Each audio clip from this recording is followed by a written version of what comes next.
के सोचिरहेछु मन किन डराइरहेछ मेरो वरिपरि कसैले मलाई बोलाइरहेछ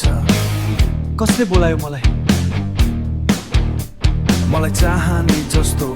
तर छुटाउन खोजिरहेछ मेरो शरीरबाट आत्मा चाहिँ कसैले तानिरहेछ मेरो शरीरबाट आत्मा चाहिँ कसैले तानिरहेछ को हो त्यो किन यस्तो हुन खोजिरहेछ मेरो शान्ति किन खोज्न खोजिरहेछ आँखा बन्द गर्दा पनि आवाज आउँछ मेरो मनभित्र कसैले कथा लेखिरहेछ